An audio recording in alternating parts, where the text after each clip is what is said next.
नमस्कार, स्वागत है आपका हमारे खास कार्यक्रम हरियाणा विकास यात्रा में। मैं हूं आपके साथ मोनिका गुप्ता।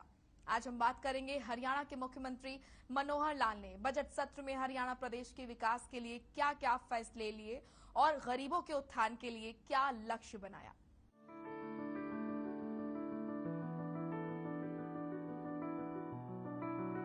सीएम मनोहर लाल ने वर्ष 2022 से 23 का बजट अंत्योदय को किया समर्पित। ये कर्ज का नहीं, फर्ज का बजट है।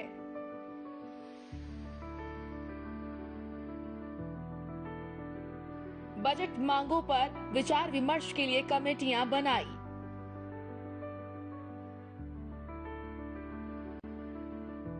गरीब परिवार का उत्थान करना सरकार का लक्ष्य।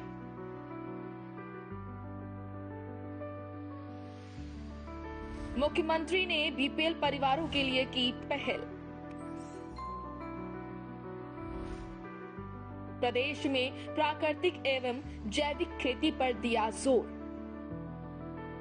हरियाणा के मुख्यमंत्री मनोहर लाल ने वर्ष 2022 से 23 का बजट अंत्योदय को समर्पित किया है। सरकार का ध्येय पंक्ति में खड़े अंतिम व्यक्ति का उत्थान करना है। जिसका हक होगा उसको अपना हक अवश्य मिलेगा, लेकिन सरकारी योजनाओं का लाभ सबसे पहले गरीब व्यक्ति को ही मिलेगा। इसलिए हमारी सरकार ने जो बजट पेश किया है वो कर्ज का नहीं, फर्ज का बजट है, जिसमें हमने हर जरूरतमंद व्यक्ति का उत्थान करने का बड़ा फैसला लिया है और बेड़ा उठाया है। ये पैसा न सत्ता पक्ष का है न विपक्ष का है, ये जनता का पैसा है और हम इसका उपयोग सदैव जनहित में करते रहेंगे। मुख्यमंत्री विधानसभा के चल रहे बजट सत्र के दौरान बजट अनुमानों पर अपना जवाब दे रहे थे। मुख्यमंत्री मनोहर लाल ने विधानसभा के चल रहे बजट सत्र के दौरान बजट अनुमानों पर चर्चा पर अपना जवाब दिया। उन्होंने कहा कि विगत 2 सालों में कोरोना के कारण विकास की रफ्तार धीमी हुई है, लेकिन सरकार ने विकास की गति को लगातार बनाए रखा है।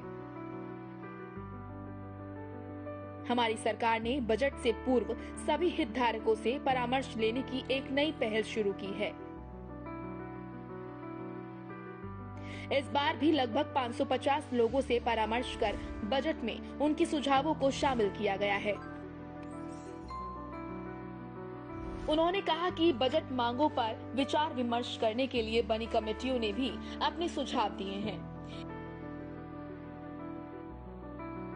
कमेटी 1 ने सुझाव दिया है कि बजट अनुमानों की निगरानी के लिए एक मैकेनिज्म बनाया जाए। इसी प्रकार कमेटी 2 ने भी सिफारिश की है कि विधायकों के लिए ओरिएंटेशन प्रोग्राम बनाया जाए, इसकी भी व्यवस्था की जाएगी। लगातार 3 वर्षों से सदन में बजट पेश करने का मुझे अवसर मिल रहा है, लेकिन जो पिछले 2 वर्ष हैं ये वास्तव में बहुत ही कठिनाई के वर्ष निकले कोविड के कारण से। और निश्चित रूप से मुझे मानने में कोई एतराज नहीं है कि उसका असर हमारे कामों पर, सरकार पर, विकास के कामों पर, बाकी सब गति में, चाहे वो परिवार हो, चाहे वो कोई व्यवसाय किसी का हो, कोई ऑर्गेनाइजेशन हो, सरकार हो, सब पर ही पड़ा है। और एक नए प्रकार के जिसके हम अभ्यस्त बिल्कुल नहीं थे, वैसे वैसे रास्तों में से हमको अपने रास्ते निकालने पड़े हैं। तो उसमें कुछ कमियां जैसे बताई गई हैं, कई विधायकों ने, नेता प्रतिपक्ष ने, कि कुछ चीजें कमी हुई होंगी, लेकिन उसको हम कैसे ठीक करेंगे, हमारा जो विजन है उसको आगे ठीक करने का एकदम स्पष्ट है कि हम इन सब चीजों को और सेक्टर वाइज हम उसका जो है वो सब करेंगे। हमने इस बार पर्याप्त मात्रा में चाहे कमेटियां बनाई, चाहे सलाह मशवरा किया, परामर्श किया, उन सब के ऊपर हमने काम किया है। चाहे वो किसी भी स्तर का कोई कार्यकर्ता हो, किसी संगठन का कोई एंटरप्रेन्योर हो, कोई स्टेक होल्डर हो, हमने ये नहीं सोचा कि ये आदमी सामान्य व्यक्ति है तो ये शायद उसका ठीक से कोई सुझाव दे पाएगा कि नहीं दे पाएगा। बहुत लोगों ने सुझाव दिए, परामर्श दिए, हमने उसमें से बहुत से पिकअप भी किए, लगभग 550 लोगों से, और हमने परामर्श किया। और मुझे सब, चाहे नेता, चाहे हमारे प्रतिपक्ष के विधायक हैं, चाहे हमारे सत्ता पक्ष के हैं, सबने कहा कि इस बार जितनी चर्चा हुई है, मैं कुछ कमेटियों की रिपोर्ट्स भी आई है, वो भी बीच बीच में जो उसमें रिकमेंडेशंस की है उसको भी मैं जरूर पढ़ूंगा और आपके सामने उसको रखूंगा। तो हमारा जो बजट है उस साइज के हिसाब से अब वो बजट आएगा कहां से, जाएगा कहां, कर्ज कहां से कितना लेना होगा, उसकी कोई मर्यादा कोई है कि नहीं है।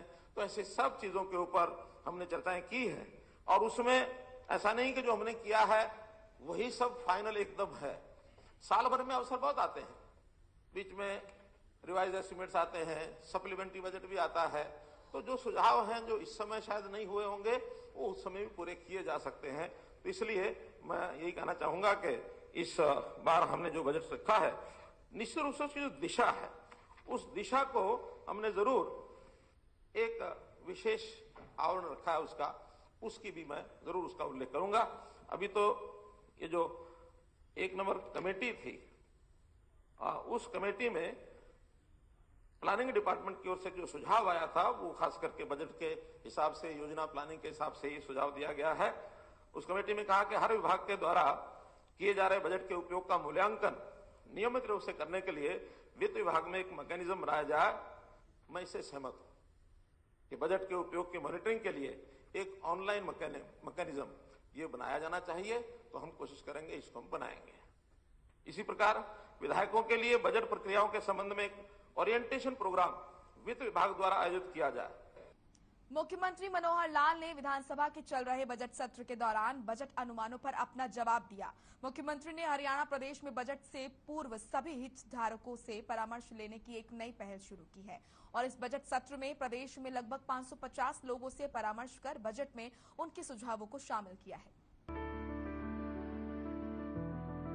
मुख्यमंत्री ने कहा कि हमारी सरकार अंत्योदय की भावना से कार्य कर रही है।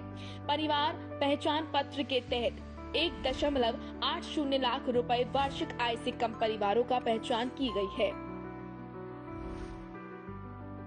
जिसमें 29% अनुसूचित जाति और 35% पिछड़े वर्ग से संबंधित है। अनुसूचित जाति या पिछड़े वर्ग से संबंधित परिवारों को जो लाभ पहले मिलता था वही मिलता रहेगा। कोई भी सुविधा कम नहीं होगी, बल्कि सरकार ने तो बीपीएल के लिए 1.20 लाख रुपए की आय सीमा को बढ़ाकर 1.80 लाख रुपए कर दिया है, ताकि अधिक से अधिक परिवार इसमें शामिल हो जाएं, जिनको सरकारी योजनाओं का लाभ दिया जा सके। उन्होंने कहा कि कानूनन शादी का पंजीकरण करवाया जाना जरूरी है, इसीलिए पंजीकरण से छूट नहीं दी जा सकती है। लेकिन हम ऐसी व्यवस्था करने जा रहे हैं कि जिस दिन शादी हो उसी दिन उसका पंजीकरण हो जाए। इसके बाद शगुन राशि मिलने में कोई विलंब नहीं होगा। हम अंत्योदय की बात करते हैं, हम जाति पाति की बात बहुत ज्यादा आगे बढ़ाना नहीं चाहते हैं। जहां तक हमारी योजनाएं, खास करके जो परिवार पहचान पत्र में हमने 1,80,000 की सीमा रख करके और बहुत योजनाएं इनको देने का लाभ शुरू कर दिया है, उसमें जो डाटा मैंने पहले ही बताया कि 29% एससी है, 35% बीसी है, कुल ये आंकड़ा 64% बनता है, जो 64% उनकी आबादी से, यानी 47 के बाद 64, 17% ज्यादा है। नहीं, आप नहीं होगी और जो उसके अतिरिक्त हमने जो पहचान की है, आज बहुत ऐसे लोग हैं जो एससी में भी वंचित रह गए, आज बहुत ऐसे लोग हैं जो बीसी में भी वंचित रह गए, जो हमारे पास अकाउंट नहीं था, खाता नहीं था, बहुत हमने देखे हैं। 4.5 लाख परिवार ऐसे मिले हैं, उसमें एससी भी हैं, बीसी भी हैं, जनरल भी हैं, 1,80,000 से नीचे हैं, जिनके आज जो बीपीएल कार्ड नहीं बने हुए। हमको मालूम है, हमने पहचान कर लिया है और इनको सबको 1,80,000 की लिमिट जो पहले 1,20,000 थी वो हमने 81 कर दी है। उनको सबको बीपीएल का लाभ मिलेगा, सबको मिलेगा। अगर कहीं तो हम थोड़ा सा न्यायप्रिय बन के भी तो आगे बढ़ें। उन्होंने कहा कि सभी के लिए आवास क्षेत्र के लिए 383.11 करोड़ रुपए आवंटित करने का प्रस्ताव किया है। ये वर्ष 2021 से 22 के संशोधित अनुमानों से 104.7% अधिक है। सभी के लिए आवास के लिए हमने एक नया विभाग सभी के लिए आवास बनाया गया है। जिन बेघर लोगों की आय 1.80 लाख रुपए प्रति वर्ष से कम है, उनका सर्वेक्षण शुरू किया जा रहा है। इनको आवास देने के लिए संख्या उपलब्ध होने के बाद वित्त वर्ष 2022 से 23 में कार्य योजना तैयार की जाएगी। ऐसे ही here that the budget under SC/ST component meant exclusively for development welfare programs of SC, an outlay of rupees 5,566.45 crores has been allocated in budget 22-23, showing an increase of 23% over revised estimates of 21-22 of 4,513 crore।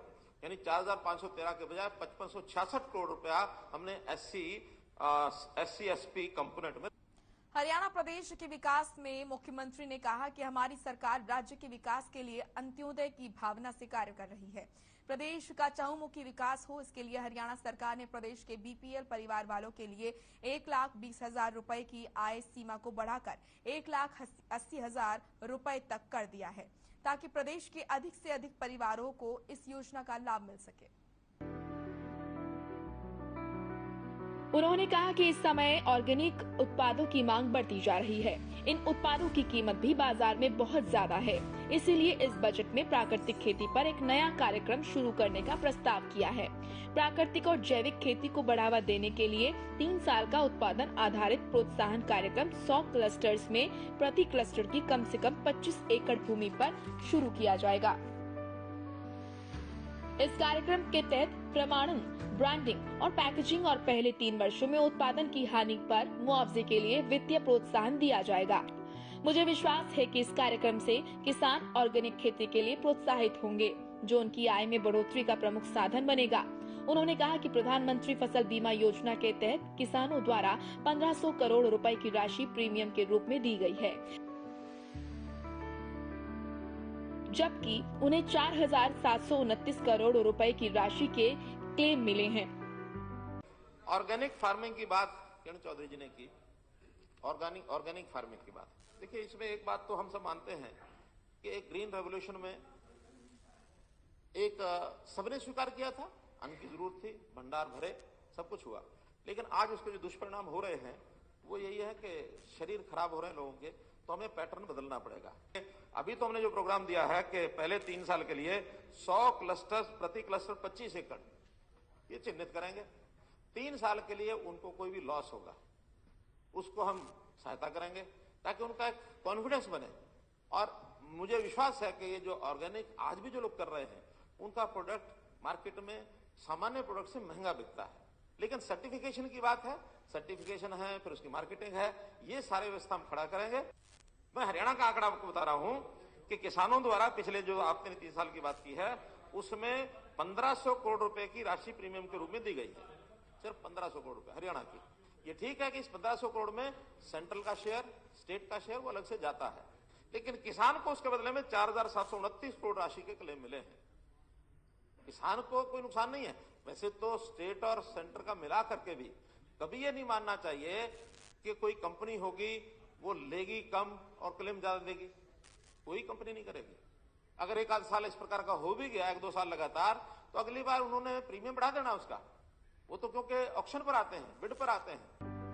मुख्यमंत्री ने कहा कि शिक्षा क्षेत्र के लिए भी इस वर्ष बजट में बढ़ोतरी की गई है, जो पिछले वर्ष से 17.6% अधिक है। उन्होंने कहा कि इस बार के बजट में मॉडल संस्कृति स्कूलों की संख्या बढ़ाकर 500 करने का प्रस्ताव किया है। हमने अब तक 115 नए मॉडल संस्कृति स्कूल खोले हैं। इन्हें मिलाकर इन स्कूलों की संख्या 138 हो गई है। मॉडल संस्कृति स्कूलों में 5वीं कक्षा से ही कंप्यूटर शिक्षा प्रदान की जाएगी।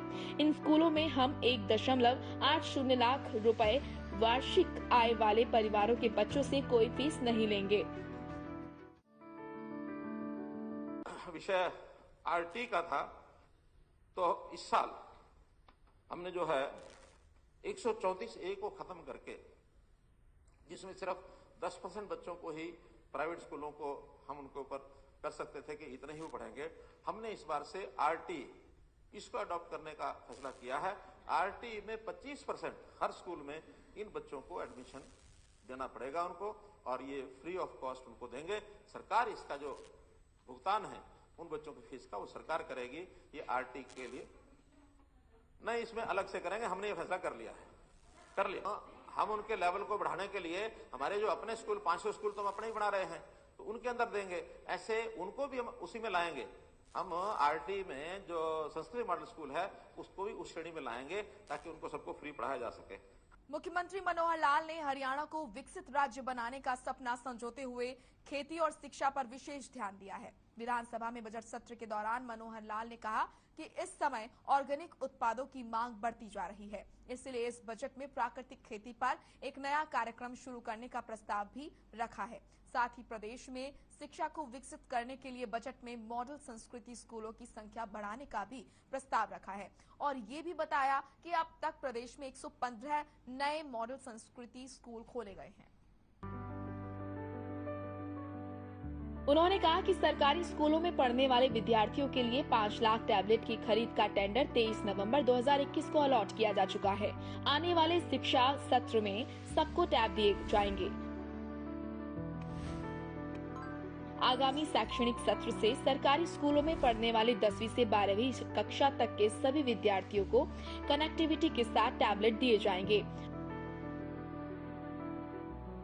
उन्होंने कहा कि मेवात क्षेत्र में शिक्षकों के लिए अलग कैडर बनाया गया है।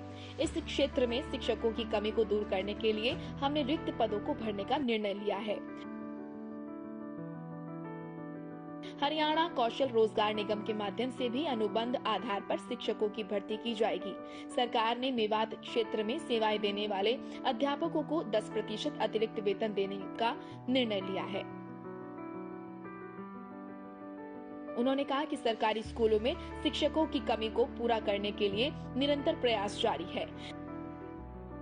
इसी प्रकार स्कूल में टेबलेट देने की बात कही गई, तो हमने अभी टेबलेट का ऑर्डर दे करके उनको खरीद करने का काम हमारा पूरा हो गया है और आगामी शैक्षणिक स्तर से अप्रैल से 10वीं 11वीं 12वीं के बच्चों को सबको टेबलेट, 5 लाख टेबलेट जो है वो दे दिया जाएगा।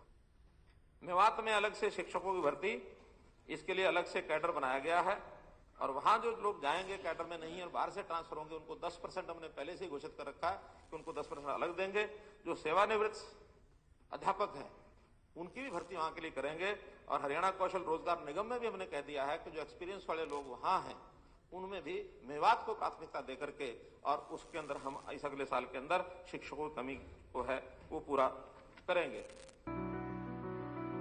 पदों को भरने के बारे में मांग पत्र हरियाणा कर्मचारी चयन आयोग को भेजा जा चुका है। इसी प्रकार टीजीटी और CNB अध्यापकों के 1924 पदों को भरने के लिए मांग पत्र हरियाणा कर्मचारी चयन आयोग को भेजे जा चुके हैं। उन्होंने कहा कि हम सरकारी स्कूलों का रैशनलाइजेशन कर रहे हैं। इसके बाद ही अध्यापकों की सही स्थिति की तस्वीर सामने आएगी। तब अध्यापकों की जहां भी कमी होगी उसे पूरा किया जाएगा। जरूरत पड़ी तो हम सेवानिवृत्त अध्यापकों से भी शिक्षकों की कमी वाले स्कूलों में सेवाएं लेंगे। आवश्यकता पड़ने पर हम अनुबंध आधार पर भी शिक्षकों की नियुक्ति करेंगे। अध्यापकों की भर्ती, ये ठीक है कि अध्यापकों के पद ये हमारे रिक्त हैं, लेकिन एक बात उसमें मैं जोड़ना चाहूंगा कि जितनी सैंक्शनड पोस्ट हैं उतनी हमको आवश्यकता नहीं है। हमारे बच्चों की संख्या, स्कूलों की संख्या, उसके हिसाब से टीचर्स की पोस्ट है। अब किसी समय को ज्यादा क्यों सैंक्शन कराई, किस हिसाब से कराई, हमको मालूम नहीं। 1 और 30 का जो अनुपात होता है शिक्षा का, उसको हम स्ट्रिक्टली लागू करेंगे। इसमें एक थोड़ी कठिनाई आ रही है कि जो जेबीटी टीचर्स का हमने ऑनलाइन ट्रांसफर करना था वो पिछले कुछ समय से कोर्ट में फंसा हुआ है और वहां जो 2017 के जो जेबीटी की भर्ती थी वो लोग चले गए थे कि हमारे को भी जोड़ा जाए। उसमें 3 साल की कंडीशन थी, उस समय 3 साल हुए नहीं थे। हालांकि ये अभी तक 3 साल का सिस्टम होकर के और इंफ्रक्चर्स हो जाना चाहिए था, लेकिन कोविड के कारण से हाई कोर्ट उसकी सुनवाई नहीं कर रहा। मुझे लगता है कि अभी कुछ दिनों में ही जो बातचीत एजी साहब से हुई है उनका कुछ दिनों में इसको हम पास करा लेंगे, क्लियर करा लेंगे, ताकि सबको जो ट्रांसफर है, क्योंकि जेबीटीज का डिस्ट्रिक्ट कार्डर होने के नाते इंटर डिस्ट्रिक्ट उनकी जाने की जो इच्छा है वो उसमें से पूरी हो जाएगी।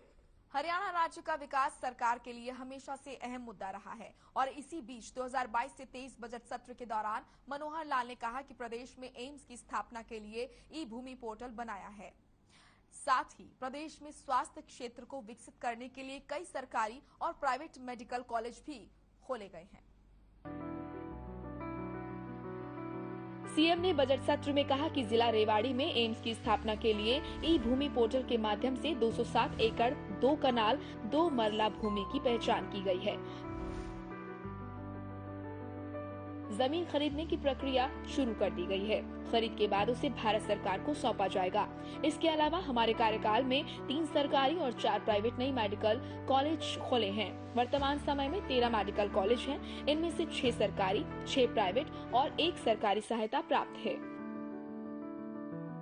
स्वास्थ्य के संबंध में रावदान सिंह जी, रघुवीर काद्यान जी ने ये कहा है कि बजट को कम किया है। मैं फिर कह रहा हूं कि बजट कम नहीं किया। 8,925.52 करोड़ रुपए आवंटित किया है, जो पिछले जो बजट अनुमान है उसमें 21.65% ये ज्यादा है। और एम्स बनाने की जो घोषणा की है, रेवाड़ी जिले का विषय आया। वैसे तो एम्स का जो सारा काम है वो सेंट्रल गवर्नमेंट का है। हमने केवल जमीन उनको देनी है। जमीन आइडेंटिफाई हो गई है 207 एकड़ और उसकी प्रक्रिया जो है खरीदने की वो शुरू हो गई है। मेडिकल कॉलेज की बात अभी भी उठाई के एक मेडिकल कॉलेज में करोड़ों रुपया खर्च होता है। आपने तो 1400 करोड़ रुपया रखा है। देखिए, मेडिकल कॉलेज को 1 साल में बनता नहीं है। हमारे अभी तक जो मेडिकल कॉलेज 13 कॉलेज जो है चल रहे हैं, 6 सरकारी हैं, 6 प्राइवेट हैं और 1 सहायता प्राप्त अग्रोहा का। जहां तक यूक्रेन से लौटे बच्चों की शिक्षा का सवाल है, जिन बच्चों की इंटर्नशिप होनी है, हम इसकी व्यवस्था करेंगे। यूक्रेन के मेडिकल कॉलेजों ने बच्चों की ऑनलाइन शिक्षा शुरू कर दी है और वो घर पर ही कक्षाएं ले रहे हैं। एक विषय इसमें यूक्रेन का आया है,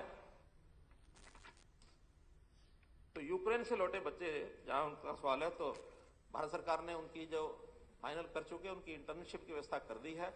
इंटर्नशिप वो यहीं करेंगे और बाकी अभी बच्चों की काफी बड़ी मात्रा में ऑनलाइन शिक्षा शुरू हो चुकी है। इसके बाद भी जो कठिनाई आएगी, हम केंद्र सरकार से प्रश्न कर रहे हैं कि उसकी कोई योजना वो बनाए। चलिए, कुल मिला के केंद्र सरकार इस ओर देख रही है कि उनकी पढ़ाई का क्या बनेगा। पढ़ाई की चिंता हम करेंगे। मनोहर लाल ने कहा कि हमने वृद्धावस्था सम्मान भत्ता की राशि बढ़ाकर 2500 रुपए प्रति माह की है और 23,000 ऐसे परिवार सामने आए हैं परिवार पहचान पत्र के माध्यम से, जिनको 31 मार्च से उनसे संपर्क करके उनको उनकी पेंशन बनाई जाएगी और उन्हें बिना आवेदन के पेंशन का लाभ मिलेगा। उन्होंने कहा कि राज्य ने खेलों और उद्योगों को बढ़ावा देने के लिए अथक प्रयास किए हैं और वर्ष 2022 से 23 के बजट में खेल क्षेत्रों के लिए 540 करोड़ किया है। 1 ब्लॉक 1 प्रोजेक्ट के तहत सूक्ष्म, लघु और मध्यम उद्यम को बढ़ावा देने के लिए पद्मा स्कीम की भी शुरुआत की गई है। देश जो है इस बार टॉप किया है सब प्रदेशों में, यानी खेल के इस सारे में। इसमें योगदान कोई दो मत नहीं है, खिलाड़ियों का जरूर योगदान है। खिलाड़ियों के बिना तो हम कुछ कर ही नहीं सकते, लेकिन कहीं ना कहीं उसमें सरकार के प्रयत्न है, डिपार्टमेंट है, वो योगदान करता है। बाकी स्टेट से compete करना होता है। हमने अपने आप घोषित नहीं किया कि हम फर्स्ट हैं सारे देश भर में। पहले शायद 3-4 साल से तो लगातार तेलंगाना, उड़ीसा आ रहा था, तो उड़ीसा की जगह इस बार ये प्राइड हमको मिला है, मतलब हमको एक प्राइज मिला है। खेल में भी हमने जो बजट घोषित किया है वो पिछले साल की तुलना में 37% ये ज्यादा है और इसमें कोई भी जो कमी है वो खेलों के सारे इस प्रावधान में, इंफ्रास्ट्रक्चर में खास करके, क्योंकि बहुत हमारे ऐसे स्टेडियम्स हैं गांव-गांव में कि जो बन तो गए, बनाना बड़ा आसान होता है, बनने के बाद उसको रेगुलरली उसको मेंटेन करना कोई उसका सिस्टम नहीं बन पाया था। इस बार हमने तय किया कि खेल विभाग को एक अलग से, चाहे छोटा ही हो, एक इंजीनियरिंग विभाग, डिपार्टमेंट, ये भी उनका बनाएंगे कि इंजीनियरिंग वर्क यानी विभाग जो होगा तो कम से कम अपने छोटे बड़े स्टेडियम्स हैं उनकी मरम्मत करना, ये करना, वो करना, वो सब कर सकेंगे। अन्यथा हर विभाग वो एक ही विभाग की तरफ पहुंच जाता है, पीडब्ल्यूडी करेगा, पीडब्ल्यू नए काम करे कि पुराना को संवारे। तो हमने कई विभागों का सोचा है कि उनके अपने इंजीनियरिंग विभाग बना देंगे, चाहे वो एजुकेशन है, चाहे हेल्थ है, चाहे स्पोर्ट्स है। वो तो क्या है कि बहुत से एम्प्लॉइज दूसरी जगह पर हैं, जहाँ बचेंगे उनको अभी डेपुटेशन पर लाएंगे। हमारे बहुत एम्प्लॉइज HSPP में भी फालतू बैठे हैं इंजीनियरिंग डिपार्टमेंट के, तो इंजीनियरिंग विभाग जहां जहां उसको एक रैशनलाइजेशन करेंगे और जरूरत होगी तो नई भर्ती, बजट इसके लिए कोई अलग से इंजीनियरिंग विभाग का नहीं है, एम्प्लॉइज का है, खर्चा एम्प्लॉइज के हेड में जाएगा, डिपार्टमेंट के हेड में से ही वो सारा खर्च ये चला जाएगा। तो आपने देखा कि हरियाणा सरकार राज्य के विकास के लिए कई योजनाएं बना रही है। प्रदेश भर के विकास के लिए बजट सत्र 2022 से 23 के दौरान अपना सुझाव पेश किया। गरीबों के उत्थान के लिए लक्ष्य भी तैयार किए। 1,80,000 आय से नीचे वाले सभी परिवारों को आयुष्मान योजना में शामिल किया। राज्य में प्राकृतिक और जैविक कृषि पर भी जोर दिया। प्रदेश में पद्मा स्कीम की भी शुरुआत की। तो इन तमाम बातों को देखते हुए ये साबित हो चुका है कि मनोहर सरकार प्रदेश के आर्थिक नक्शे को विकसित करने के लिए तत्पर कोशिशें कर रही है। इसके लिए मुख्यमंत्री मनोहर लाल ने 2022 से 23 के बजट सत्र में अपने सुझाव भी पेश किए हैं। फिलहाल आज के इस खास कार्यक्रम में इतना ही। मुझे दीजिए इजाजत। नमस्कार।